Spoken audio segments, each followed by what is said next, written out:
Solo levelling के एक नए वीडियो में आप सबका स्वागत है। पिछले एपिसोड में हमने देखा था मिस्टर पार्क के साथ जीन एक नए डेंजन में जाता है। दूसरी तरफ उसके बहन के स्कूल में एक डेंजन ब्रेक हो जाता है, जिसकी वजह से वहाँ पे बहुत सारे स्टूडेंट्स मर जाते हैं और आखिर में वहाँ पे जीन आता है और सबको बचा लेता है। अब आगे एपिसोड की शुरू में हम बेरू को देखते हैं। वो उस मॉन्स्टर के सामने है, उसके बॉडी के ऊपर जाके उसका हार्ट निकाल लेता है। ये देख के वो मॉन्स्टर चिल्लाते चिल्लाते कहने लगता है नहीं नहीं। पर तभी देखते हैं बेरू उस मॉन्स्टर का हाथ अपने हाथों में लेके वहीं पे डिस्ट्रॉय कर देता है। उसका हार्ट डिस्ट्रॉय होने की वजह से वहाँ पे जितने सारे 100 मॉन्स्टर्स थे सबके सब वहीं पे मर जाते हैं। ये सब देख के मिस्टर पार्क के साथ साथ बाकी सारे लोग बहुत बहुत ज्यादा चौंकते हैं और सोचने लगते हैं क्या उसने आर्कलिच को एक ही बार में एक ही पंच में खत्म कर दिया। और सिर्फ इतना ही नहीं, सारे के सारे 100 वो भी मर चुके हैं। और वहीं पे हम बेरू को देखते हैं। आर्कलिच को हराने के बाद वो रोआर का इस्तेमाल करने लगता है, बहुत जोर से चीखने लगता है। मिस्टर पार्क पीछे से उसे देखने लगता है और कहता है मुझे पता था ये स्ट्रांग है, पर इतना ज्यादा स्ट्रांग नहीं पता था। योंते कहता है इनके जैसे अगर सोल्जर जिन्बू के पास है तो वो आसानी से कोई भी डेंजन के भीतर अकेला ही जा सकता है और उन डेंजन को क्लियर कर सकता है। पार्क को देखते हैं, वो भी सोच रहा है यहाँ पे जितने सारे सोल्जर्स हैं उनका आधा भी अगर उसके पास रहता तो भी वो पूरे एक मेजर गिल्ड से ज्यादा ताकतवर होता। योंते कहता है हमें उसके गिल्ड को एक्वायर कर लेना चाहिए, क्या कहते हैं? पार्क कहता है एक्वायर? तुम्हें नहीं लगता ये तुमने बहुत ज्यादा कह दिया है? मेरे हिसाब से तुम्हें ये कहना चाहिए था एक अलायंस उसके गिल्ड और हमारे गिल्ड के बीच होना चाहिए। मेरे हिसाब से तो यही अच्छा था। योंते ये सुन के कहता है सीरियसली बॉस, मैं तो बस मजाक कर रहा था और जैसा कि मैं देख पा रहा हूँ मुझे नहीं लगता कि उसे हमारी मदद की कोई भी जरूरत है। पर यह सुन के मिस्टर पार्क हंसता है और कहने लगता है डोंट बी रिडिकुलस, तुम्हें क्या रूल्स के बारे में कुछ भी नहीं पता है? रूल्स के हिसाब से तुम्हें पता है उसको अलाउ नहीं किया जाएगा और इसीलिए उसे हमारी जरूरत पड़ेगी। और ये तो तुम्हें भी पता है डेंजन के अंदर जाने के लिए एक मिनिमम मेंबर्स की जरूरत होता है और यहाँ पे रूल्स के ऊपर कोई नहीं बोलता। ये सुन के योंते भी खुश होता है और कहने लगता है हाँ बॉस, आप तो बिल्कुल ठीक कह रहे हैं। ऐसे तो दोनों गिल्ड के लिए एक विन विन सिचुएशन हो जाएगा। सीन शिफ्ट होता है। दूसरी तरफ हम स्कूल के बाहर देखते हैं एम्बुलेंस और बहुत सारे लोग अब इकट्ठा हो चुके हैं। एक लेडी चिल्ला चिल्ला के कहने लगती है मुझे वहाँ पे जाके देखना है, मेरा बेटा। और तभी देखते हैं वो वहाँ पे आ जाती है और अपने सामने बेटे की डेड बॉडी देख के रोने लगती है। सारे हंटर्स को देखते हैं, वो लोग चारों तरफ अच्छे से देख रहे हैं। सब लोगों की हालत बहुत ज्यादा खराब है। मिस्टर गो के साथ जीन को देखते हैं। मिस्टर गो कहता है स्कूल से 213 स्टूडेंट ऑलरेडी एस्केप करने में कामयाब हो चुके थे और अभी 10 स्टूडेंट थे जिनको की रेस्क्यू किया गया है और वो लोग भी हैं जो कि नहीं बच पाए। पर मुझे लगता है कि हमें ये पहले ही सोच लेना चाहिए था। तभी जिन की तरफ वो मोबाइल देता है, एक ग्राफ दिखाते हुए कहता है इस ग्राफ को देखो, पिछले 6 महीने में सियोल में बहुत ज्यादा डेंजन ओपन हो रहे हैं, अपेयर हो रहे हैं। और ये सिर्फ हमारी देश की बात ही नहीं है, पूरे दुनिया की यही हालत है। सारी जगह पे बहुत ज्यादा गेट्स ओपन हो रहे हैं। सिर्फ इतना ही नहीं, यही नहीं जो कि अजीब है, जितने ज्यादा गेट्स ओपन हो रहे हैं उतने ही स्पीड से हंटर्स भी अवेकन हो रहे हैं, पहले से बहुत ज्यादा स्पीड से। जैसे कि ये दुनिया बैलेंस बनाने के लिए वैसे ही गेट्स के साथ साथ हंटर्स को भी अवेकन करा रहा है। जिन तभी कहता है सब कुछ तो मैं समझ गया, पर आप आज मुझसे बात क्यों करना चाहते थे? तभी देखते हैं मिस्टर गो उसे एक पेपर देते हुए कहता है हर जगह से, जैसे कि Japan, United State, China, Russia, France, Germany, हर एक जगह से हर एक लोग तुम्हें मिलना चाहते हैं संजिन। और ये रहा डॉक्यूमेंट्स जिसका तुम्हें रिक्वायरमेंट हो सकता है। आई एम श्योर कि इससे पहले भी किसी आउटसाइडर ने तुमसे मिलने की कोशिश की होगी। टू बी ऑनेस्ट, एसोसिएशन कभी भी उन्हें रोक नहीं सकता। हम तुम्हारी पर्सनल इन्फॉर्मेशन को हाइड कर सकते हैं अगर तुम चाहो तो। अगर तुम उन्हें मिलना चाहते हो तो ये तुम्हारी मर्जी, पर अगर तुम कोरिया छोड़ के चले गए तो मुझे डर है हम और हमारे देश इस चेंज को संभाल पाएंगे। और तभी देखते हैं वो लोग हॉस्पिटल में आ चुके हैं। मिस्टर गो कहता है हम हॉस्पिटल में आ चुके हैं जहाँ पे तुम्हारी बहन है। तभी देखते हैं जीन कार से बाहर निकलता है। मिस्टर गो कहता है मिस्टर संग, एक बात बोलूं, तुम्हें जो कुछ भी चाहिए मुझसे बोल देना, अगर मेरे हाथ में होगा मैं करने की कोशिश करूंगा, पर प्लीज कोरिया में रहने के बारे में ही सोचना, बाहर जाने के बारे में बिल्कुल मत सोचना। तभी अपने सर में हाथ देते हुए कहता है हमारे देश में total 10 official S rank hunters हैं तुमको पकड़ के, पर उसमें से हमने ऑलरेडी 3 को खो दिया है, 2 तो मर चुके हैं और एक हमारा देश छोड़ के चला गया।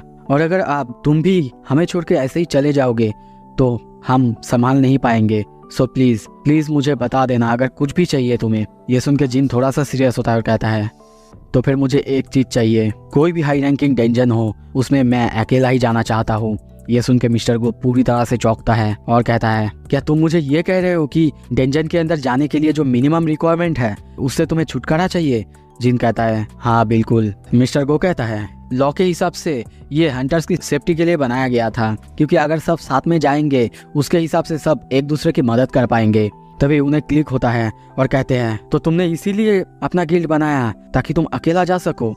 जिन कहता है, हाँ, पर क्या मैं ज्यादा कुछ मांग रहा हूँ? मिस्टर को हंसते हुए सोचने लगता है, ए वन मैन स्ट्राइक स्क्वाड, ठीक है कोई बात नहीं, तुम एक काम करो, तुम ये सब मेरे ऊपर छोड़ो, ये इम्पॉसिबल नहीं है पर थोड़ा सा मुश्किल है। सीन शिफ्ट होता है, दूसरी तरफ हम सोयून को देखते हैं, यानी जिन्हो के कजिन। उसको कॉल आता है जिन्हो का। जिन्हो उसे कहता है, हे सोयून, क्या तुम हमारे गिल्ड को ज्वाइन करना चाहोगे? वैसे तुम्हें कोई काम नहीं कराएंगे, बस हमारे गिल्ड को ज्वाइन करो। पर सोयून को बिल्कुल ये विश्वास नहीं होता कि जिन्हो एक गिल्ड बना रहा है, और वो उससे कहती है, तुम्हें पक्का पता है ना, कोई बंदा तुम्हें स्कैम तो नहीं कर रहा है ना, पक्का? पर जिन्हो कहता है, अरे आ तो जाओ एक बार, जब तुम उसे देखोगे खुद समझ जाओगे वो बंदा कौन है।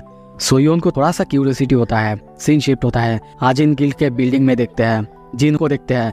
वो कहता है कि इसी के बारे में तुम बात कर रहे थे। सोयून जिन को देख के बहुत ज्यादा चौंक चुकी है और कहता है, क्या मुझे विश्वास नहीं हो रहा है, मैं अपने सामने संग जिनवू को देख रही हूँ। जिनवू उसे देख के चौंकता है और सोचने लगता है वो एक ए रैंक का हंटर है।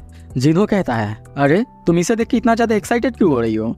वो कहती है, वेल क्यों नहीं होंगी, ये वही बंदा है जो कि ली मिनसंग की प्रेस कॉन्फ्रेंस को पूरी तरह से बर्बाद कर दी थी।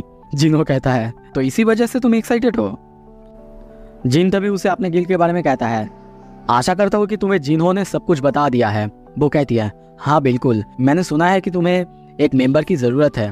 पर जिन कहता है, देखो तुम स्टार हो, अगर हमारी गिल्ड ज्वाइन करना है तो फिर तुम्हें अपनी स्टार लाइफ छोड़नी होगी। वो कहती है, जिनसंग से तो कुछ भी बेहतर है। पर ये नाम सुन के जिन कहता है, यो जिनसंग, ये कौन है?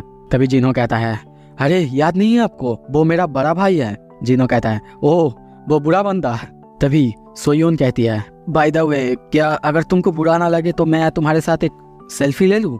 सीन शिफ्ट होता है, किसी दूसरे जगह में देखते हैं, एक बंदा बहुत ही जोर से चिल्लाने लगता है, चिल्ला चिल्ला के कह रहा है, क्या तुम पागल हो गए हो? तुम चाहते हो कि मैं समन बीस्ट को भी रिकॉग्नाइज करूं as a strike squad member, और तुम इस रेगुलेशन को इसी वक्त तोड़ना चाहते हो जब संग जिनवू ने अपना गिल्ड बनाया है? क्या तुम उसे कोई स्पेशल ट्रीटमेंट दे रहे हो? हंटर एसोसिएशन क्यों एग्जिस्ट करता है तुम्हें पता है? वो सबकी भलाई के लिए एग्जिस्ट करता है, ना कि सिर्फ संग जिनवू की भलाई के लिए। प्लीज अपने आप को एक्सप्लेन करो मिस्टर गो। मिस्टर गो को देखते हैं, वो कहता है, हाँ आप बिल्कुल ठीक कह रहे हैं, और हाँ ये भी सही है कि मैं उसे स्पेशल ट्रीटमेंट दे रहा हूँ। उसकी ये बात सुन के सब एक दूसरे से बातें करने लगते हैं, और तभी वो कंटिन्यू करते हुए कहता है, पर मैं अब सबसे एक चीज़ पूछना चाहता हूँ, आप लोगों के पास दो ऑप्शंस है, एक टीम में 20 ए रैंक हंटर्स होंगे, दूसरी टीम में संग जिनवू खुद। आप लोग कौन से टीम को चूज करेंगे जब एक डेंजन ब्रेक होगा? और सेनेटर आप क्या कह रहे हैं? मैंने सुना है कि रिसेंटली आपने एक नया अपार्टमेंट ली है, वो भी ऐसे जगह में जो कि बहुत ज्यादा महंगा है अपने आसपास के जगह से, क्यों?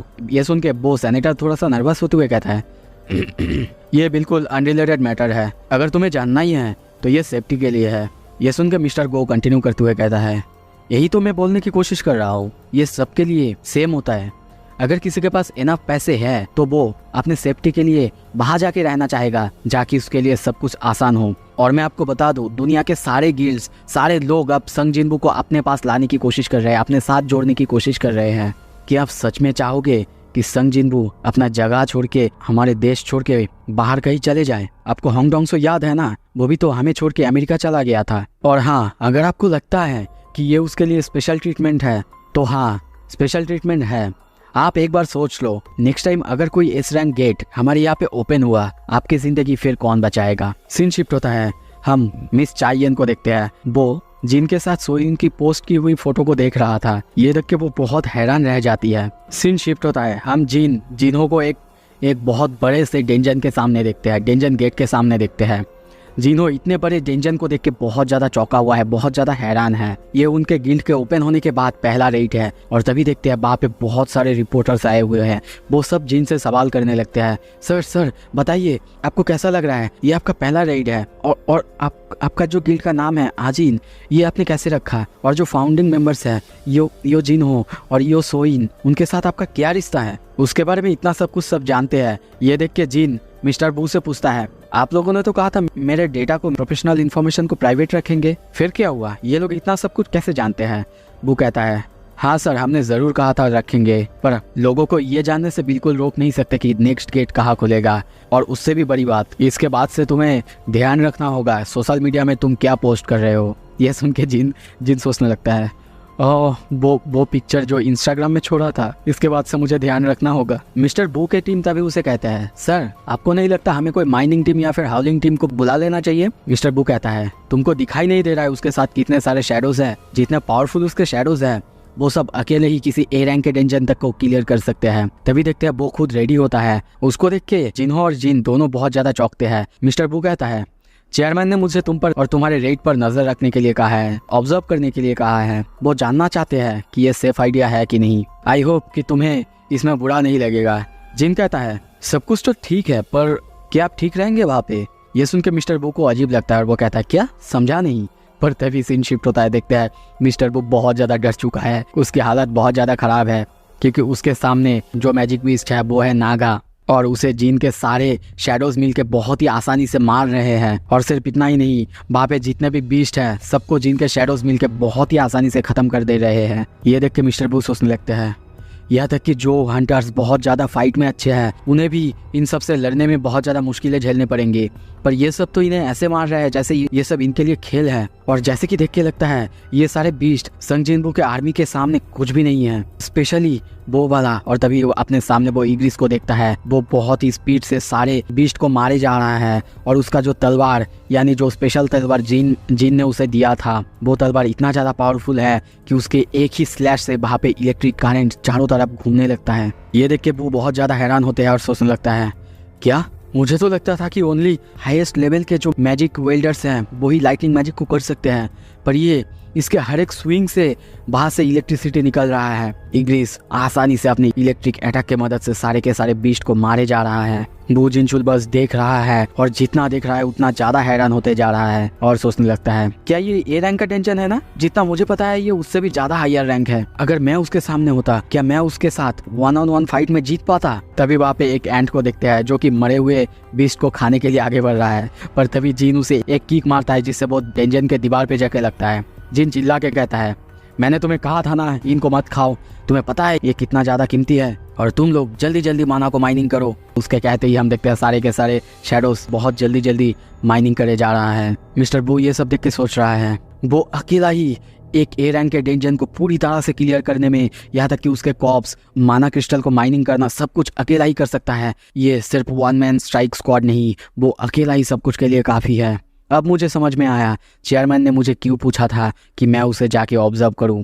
जिनके सामने हम बहुत बड़े एक मॉन्स्टर यानी नागा को देखते हैं। तभी जिन अपने शैडोज को वापस बुला लेता है। ये देख के मिस्टर बू को अजीब लगता है और वो कहता है, देख के मुझे जितना लग रहा है कि तुम्हारे शैडोज ही आराम से इस बॉस को मार पाएंगे, फिर तुमने उन्हें वापस क्यों बुलाया? जिन कहता है, मेरे शैडोज के ऊपर अगर मैं ज्यादा रिले करके रहूंगा तो फिर तो मैं खुद को ही खो दूंगा। और तभी वो अपना हथियार को समन करता है और वहाँ पे एक जंप करके हम देखते हैं उस बीस्ट को एक ही स्लैश में मार देता है। ये देख के वो इतना ज्यादा हैरान होता है, उसका मुंह पूरी तरह से हो जाता है। जिन को तभी नोटिस मिलता है, तुमने डेंजन बॉस को हरा दिया है। Level up, level up. तुम अब 101 लेवल में पहुंच चुके हो। तुम्हारा जॉब स्किल उसका भी लेवल अप हो चुका है। ये देख के जिन बहुत ज्यादा खुश होता है और तभी हम देखते हैं उसका shadow extraction, shadow preservation, monarch's domain और शैडो एक्सचेंज एक ही साथ सारे के सारे स्किल लेवल अप हो चुके हैं। जिन कहता है, अरे मुझे सच में विश्वास नहीं हो रहा है, मेरा जॉब स्किल पूरी तरह से लेवल अप हो चुका है। शैडो एक्सचेंज अब लेवल 2 में पहुंच चुका है। अब तो पहले से भी मुझे करीब करीब 1 घंटे से कम टाइम लगेगा। अगर ऐसा ही चलता रहा और मैं ऐसे ही लेवल अप करता रहा तो शायद मैं कभी भी शैडो एक्सचेंज कर सकता हूँ। तो फिर मुझे मॉम और मेरी बहन की चिंता करने की जरूरत नहीं होगा। मिस्टर बू ऐसे ही ये सब देख के हैरान हो रहा था, पर तभी उसके सामने जिन कहता है, एराइज।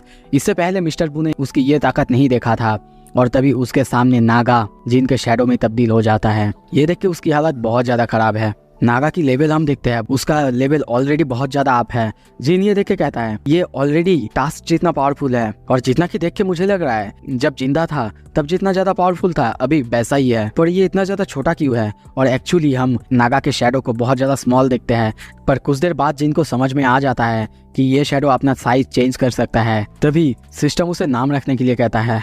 और जिन तो वैसे ही नाम रखने में बहुत ज्यादा बुरा है और वो उसका नाम रख देता है जीमा। भाई कैसा नाम है ये। जिन्हो भी उसे देख के बहुत ज्यादा हैरान होता है। तभी डेंजन बंद होने लगता है और तभी जिन्हो जिन से कहता है सर हमें वापस जाना चाहिए। सीन शिफ्ट होता है। डेंजन के बाहर हम सारे रिपोर्टर्स को देखते हैं, वो बहुत ही देर से इंतजार कर रहे हैं जिन के वापस आने का। तभी डेंजन से कुछ बाहर निकलने लगते हैं। वो सब ये देख के बहुत ज्यादा डरने लगते हैं और सोचने लगते हैं भागो, क्या वो एक बीस्ट है। जिन के बीस्ट को बाहर आते हुए देखते हैं, उसके पास नागा था। ये देख के वो सारे लोग बहुत ज्यादा हैरान होते हैं और सोचने लगते हैं वो जिनू का समन बीस्ट है ना, और जिन ने क्या इतनी जल्दी एक ए रैंक के गेट को क्लियर कर दिया। जल्दी करो, फोटो लो। और सब कोई वहाँ पे फोटो लेने लगते हैं। ये देख के टास्क बहुत ज्यादा खुश होता है। तभी मिस्टर बू के साथ जीन और जिन्हो दोनों बाहर आते हैं। जिन अपने सामने इतने सारे रिपोर्टर्स को देख के थोड़ा सा हैरान होता है, पर मिस्टर बू की हालत बहुत ज्यादा खराब देखते हैं। सीन शिफ्ट होता है। कुछ देर बाद हम देखते हैं यही सारे बातें आके मिस्टर गो को बताता है और कहने लगता है ये सभी हुआ सर। मिस्टर गो ये सारे बातें सुन के हंसने लगता है और उससे कहता है तुमने तो बहुत सारे रेड्स देखे हैं, इससे पहले तो कभी तुमको ऐसा नहीं लगा। हाँ मुझे पता है, उसका पावर ही इतना ज्यादा ओवरवेलमिंग है कि तुम्हारे जैसे एक ताकतवर ए रैंक का हंटर भी उसे देख के घबरा जाए। तभी मिस्टर बू कहता है सर जो मैंने देखा ये कोई रेड नहीं था सर, ये एक मैसाकर था। ये सुन के मिस्टर गो भी थोड़ा सा सीरियस होता है और उसे कहता है ऑल राइट मिस्टर बू, अब तुम जाओ थोड़ा सा रेस्ट कर लो। मिस्टर बू के जाने के बाद मिस्टर गो को देखते हैं। वो बाहर देखते हुए सोचने लगता है वन मैन स्ट्राइक स्क्वाड, ये कहना उसके लिए गलत होगा। वो अकेला ही पूरे ए रैंक के डेंजन को खत्म कर सकता है। उसे तो वन मैन गिल्ड कहना चाहिए, क्योंकि अकेला ही वो एक गिल्ड जितना ताकतवर है। और तभी थोड़ा सा स्माइल करने लगता है और कहता है मैं गलत नहीं था, द हंटर्स ऑफ कोरिया नहीं, ऑल ओवर द वर्ल्ड। अब पूरे दुनिया का टाइड्स बदलने वाले हैं। जापान के शिंजुकू टोक्यो में देखते हैं एक बहुत बड़ा सा गेट ओपन होता है। सारे के सारे लोग ऊपर देखने लगते हैं। ये गेट बहुत ज़्यादा खतरनाक है। सीन शिफ्ट होता है। जापान के एक बिल्डिंग के अंदर 3 लोगों को देखते हैं। वो लोग जापान के सारे गिल्ड्स के बारे में बातें करने लगते हैं। वो लोग कहने लगते हैं क्या बात है, the Blades, Phantoms, Invincible Kings and Snowy Mountains, सारे के सारे मेजर गिल्ड्स, इनके गिल्ड मास्टर को यहाँ पे बुलाया गया है। सच में ये बहुत बड़ी बात होगी। और तभी वो लोग पीछे देखते हैं, पीछे सारे के सारे गिल्ड मास्टर को देखते हैं। ये देख के वो सब भी हैरान होते हैं। तभी एक बंदा कहता है क्या वो सुजिमोतो रेइजी है ना, vice guild master of blade guild. पर तभी दूसरा बंदा कहता है यू इडियट, तुम्हें पता नहीं है गोतो के मरने के बाद अब वो वाइस नहीं गिल्ड मास्टर हैं। वो लोग उनके सामने से गुजर रहे थे, पर तभी देखते हैं वो तीनों उनके बारे में बुरा भला कहने लगते हैं, क्योंकि जापान के जो हंटर्स वहाँ पे जेजू आइलैंड आर्क में मर गए थे। पर तभी देखते हैं ये सारे बातें वो लोग भी सुनते हैं। वो सारे गिल्ड मास्टर पीछे बहुत ही गुस्से में उनकी तरफ देखने लगते हैं, पर वो लोग बाहर से डरते हुए उनकी तरफ बिना देखे निकल जाते हैं। तभी एक बंदे को यानी एक गिल्ड मास्टर को देखते हैं। वो गुस्सा होकर कहते हैं लूजर्स, हमारी आंखों में आंख डाल के बात करने की हिम्मत नहीं है और बात करते हैं। जापान के प्राइम मिनिस्टर को देखते हैं। वो बहुत ज़्यादा गुस्से में उनके ऊपर चिल्लाने लगता है अब तक मुझे किसी ने बताया क्यों नहीं, हंटर एसोसिएशन उन्होंने भी नहीं बताया मुझे कब पता चलना चाहिए था जब ये गेट पूरी तरह से टूट जाता। एक इस रैंक का गेट टोक्यो शहर के बीच में खुला है और इस बारे में मुझे पता नहीं है। और इस बारे में हंटर एसोसिएशन कुछ करता क्यों नहीं, जब डेंजन टूट जाएगा उसके बाद वो कुछ करेगा क्या। तभी एक हंटर कहता है सर आपको पता है एस रैंक हंटर्स इनफ नहीं हैं एक एस रैंक गेट को क्लियर करने के लिए, पर अगर एक नेशनल लेवल हंटर होगा तो वो कुछ अलग बात है। तभी और एक बूढ़े आदमी को देखते हैं। वो कहता है प्राइम मिनिस्टर, आपने तो देखा ही है जेजू आइलैंड में सारे एस रैंक हंटर्स की क्या हालत हो गई थी। तभी और एक बंदा कहता है ऐसे बातें करने से काम नहीं चलने वाला, क्यों ना थॉमस आंद्रे को यहाँ पे बुलाए। पर उसकी बात सुन के और एक बंदा कहता है क्या तुम्हें लगता है हमारे पास इतने ज़्यादा फंड्स हैं उसके जैसे किसी बंदे को हायर कर सकते हैं। तो दोस्तों सोचो, थॉमस आंद्रे यानी वो एक नेशनल लेवल हंटर है, तो उसको लाने के लिए कितने ज़्यादा पैसे दिया जा सकता है, मतलब जो कि एक पूरे देश जापान जैसे देश के पास नहीं है। वो बंदा कंटिन्यू करते हुए कहता है और इसके अलावा भी हम अभी हंटर्स को ढूंढ रहे हैं जो कि फ्री है। और आपको तो पता ही है सडनली बहुत सारे जगह में बहुत सारे गेट्स दिखाई दे रहे हैं, बहुत सारे गेट्स अपेयर हो रहे हैं, तो उन सब काम में सारे के सारे हंटर्स बिजी है। मुझे नहीं पता कि कितने सारे हंटर्स हमारे साथ आ पाएंगे या फिर हमारी मदद कर पाएंगे, पर तभी और एक बंदा कहता है, एक हंटर है जो कि हमारी मदद तब तक करेगा जब तक हम उसे पैसा देंगे। द बैरियर स्पेशलिस्ट यूरी ऑर्लोफ, मैं उसे ही हायर करने का प्लान कर रहा हूँ। सीन शिफ्ट होता है, गाड़ी में हम जीन को देखते हैं। वो सोच रहा है मैं अभी लेवल 101 पर पहुँच चुका हूँ और वो की 100 लेवल पर कर्टन एंड टेम्पल के बारे में बताया था, पर पता नहीं 102 लेवल पे जाने के बाद क्या होगा। तभी देखते हैं वो अपना कार पार्क करता है और यही सब बातें सोच रहा है, पर तभी चाइयन को नोटिस करता है। मिस चाइयन उसे देख के बहुत ज़्यादा चौंकती है और बाहर से भागने लगती है, पर तभी जीन बहुत ही तेज़ी से उसके पास जाके कहता है, मुझसे तुम भाग क्यों रही हो? मिस चाइयन बहुत ज़्यादा नर्वस होकर कहती है, वेल मैं बस अपनी कार को छोड़ गई थी, वही लेने आई थी। जीन सोचने लगता है, ओह हाँ मैं भूल गया था, वो तो मेरे साथ शैडो एक्सचेंज करके गई थी। तभी मिस चाइयन कहती है, क्या तुम अभी फ्री हो? पर उसके मन में बहुत सारे सवाल चल रहा है। वो सोचने लगती है, क्यों तुमने सोईवोन के साथ फोटो खिंचाई और क्या सच में वो तुम्हारे साथ अब काम करेगी? पर वो तो ए रैंक का हंटर है ना, क्या S rank hunters A rank से बेहतर नहीं होते? और क्या तुम लोग डेट कर रहे हो? मैं तुम्हें पूछ रही हूँ क्योंकि मिन बियंगो उसने मुझे तुम्हें कुछ बताने के लिए कहा है, ये तुम्हारी पावर्स के बारे में है। ये सुन के जीन बहुत ज़्यादा चौंकता है और तभी कहता है, ठीक है चलो बिल्डिंग के अंदर चलो।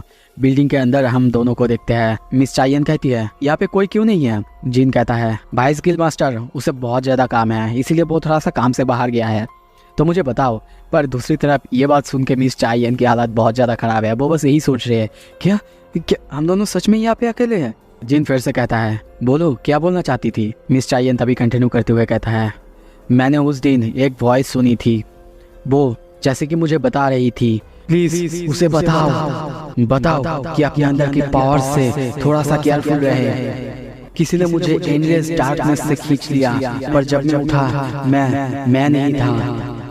हाँ मुझ में कॉन्शियसनेस थी, मैं अभी भी मैं था, पर ऐसा मुझे बार बार फील हो रहा था जैसे कि मैं किसी का स्लेव बन गया हूँ, मैं किसी का नौकर बन चुका हूँ और मुझे हमेशा ही उसकी सेवा करनी है। और उससे भी डरावना पार्ट यह है, उसकी सेवा करके मुझे बहुत ज्यादा खुशी मिल रही थी। मिस चाइयन कहती है, क्या कहने की कोशिश कर रहे हो तुम? पर तभी मिन बियंगो को देखते हैं, वो गायब होने लगता है और कंटिन्यू करते हुए कहता है, उसकी पावर्स इनक्रेडिबली स्ट्रॉन्ग और साथ ही में बहुत ज्यादा डरावना है। याद रखना, संग जिनबू का ट्रू आर्मी है। पर यह कहने के पहले ही वो गायब हो जाता है। सीन शिफ्ट होता है, जिनको खाते हुए देखते हैं। वो एक डेंजन के अंदर है और वो मिस चाइयन की यही सारी बातें सोच रहा है। अगर वो जो कह रही थी ये सच है तो क्या होगा? और वैसे भी मुझे जानना है मेरी पावर की सोर्स वो आखिर क्या है। पर अभी मेरे लिए जो इम्पोर्टेंट है वो है और ज़्यादा स्ट्रांग बनना। तभी देखते हैं जिन्हो को, वो भी खाते हुए कहने लगता है, ये तो मुझे उसी सी रैंक गेट की याद दिलाता है सर। पर जिन कहता है, जब तुम्हारे मुँह में खाना हो तब बात नहीं करना चाहिए। तभी जिन्हो पूछता है, सर आपके शैडो सोल्जर्स तो अपने आप काम कर सकते हैं, तो फिर आप उनके साथ क्यों रहते हैं? तभी जिन पीछे अपने एक शैडो एंड को दिखाते हुए कहता है, देखो वहाँ पे, अगर मैं नहीं हूँगा पता नहीं ये लोग क्या करेंगे। जिन्हो पूछता है, सर आपकी बहन वो अभी कैसी है? जिन कहता है, वो अगर थोड़ा रेस्ट ले लेगी तो फिर ठीक हो जाएगी। और वो सोचने लगता है, क्यों ना मैं थोड़ा सा चेक कर लूँ वो लोग क्या कर रहे हैं। शैडो प्रिजर्वेशन, इसके मदद से मैं वो देख सकता हूँ जो मेरे शैडोज देख रहे हैं। चलो देखता हूँ जिन्हा वो क्या कर रही है। और तभी देखते हैं उसके सामने एक टीवी सीरियल चलने लगता है और ये और कोई नहीं, बेरू देख रहा था। जिन्हा सोई हुई है पर बेरू वहाँ पे टीवी देख रहा था। ये देख के जिन सोचने लगता है, जिन्हा बहुत जल्दी सोती है। और अभी मुझे समझ में आया बेरू कुछ दिन से कुछ अजीब अजीब बातें क्यों कर रहा है। चलो अब थोड़ा मॉम को देख लेता हूँ। और तभी उसके मॉम को भी देखती है, बाकी सबको भी एक एक करके देखने लगती है। पर तभी वो ऐसा चीज़ देखता है जो कि क्या कहूँ, आपके पास अगर ऐसा पावर होता तो आप क्या करते, मुझे कमेंट में बताओ। वो देखता है मिस चाइयन को नहाते हुए। ये देख के वो बहुत ज़्यादा चौंकता है और देखना ही बंद कर देता है। उसका मुंह पूरी तरह से लाल हो चुका है। जिन्हो पूछता है, सर क्या हुआ आपको? पर जिन्हो की फेस वो पूरी तरह से लाल है और सोच रहा है मुझे शायद उससे माफ़ी मांगनी चाहिए और शायद उसे डिनर में भी ले जाना चाहिए। तभी जिन्हो कहता है, बाय द वे सर, क्या आपको खबर मिली जापान में एक एस रैंक गेट खुला है और क्या उन लोगों ने आपसे कांटेक्ट करने की कोशिश नहीं की? जिन कहता है, शायद उन्होंने कांटेक्ट करने की कोशिश की पर अभी मेरे पास कुछ काम है इसलिए मैं नहीं जा सकता। तभी उसके हाथ में हम वही चाबी को देखते हैं। 26 घंटे 51 मिनट्स बचे हुए हैं। जिन के साथ साथ हमारे मन में बहुत सारे सवाल हैं जिसका जवाब हमें इसी टाइम के बाद मिलेगा। इस टेंशन को क्लियर करने के बाद वो लोग वहां से निकल जाते हैं। सीन शिफ्ट होता है। तभी हम S rank Hunter Yuri Olaf को देखते हैं। वो एक रशियन हंटर है और वो उनके सामने आके अपना ड्रिंक पी रहा है और कहने लगता है, ये तो अच्छा हुआ कि तुमने मुझे बुला लिया। तुम्हें देख के लगता है तुम्हारे पास मैन पावर की कमी है, सिर्फ 6 एस रैंक हंटर को मिशन में भेजा है। वो बंदा कहता है, हाँ, हर एक गिल्ड की एक एस रैंक हंटर को बाकी सारे काम भी देखने होंगे। जापान में जो बाकी सारे गेट्स अपेयर हो रहे हैं, इसीलिए उनको नहीं आने दिया जा रहा है। यूरी ओलोफ को देखते हैं, उसको वैसे ही बहुत ज्यादा चढ़ चुका है और वो कहने लगता है, नहीं नहीं, ऐसा मत करो, ऐसे तुम अपने कंट्री को प्रोटेक्ट कैसे करोगे? वैसे मुझे 3.6 बिलियन चाहिए, इसका मतलब 10 मिलियन एक दिन का। मुझे हायर कर लो और मैं गेट्स को तब तक होल्ड बैक करके रखूंगा जब तक तुम्हें चाहिए। सो इसी के साथ ये एपिसोड खत्म करते हैं। देखने के लिए बहुत बहुत शुक्रिया। अच्छा लगे तो सब्सक्राइब कर लो।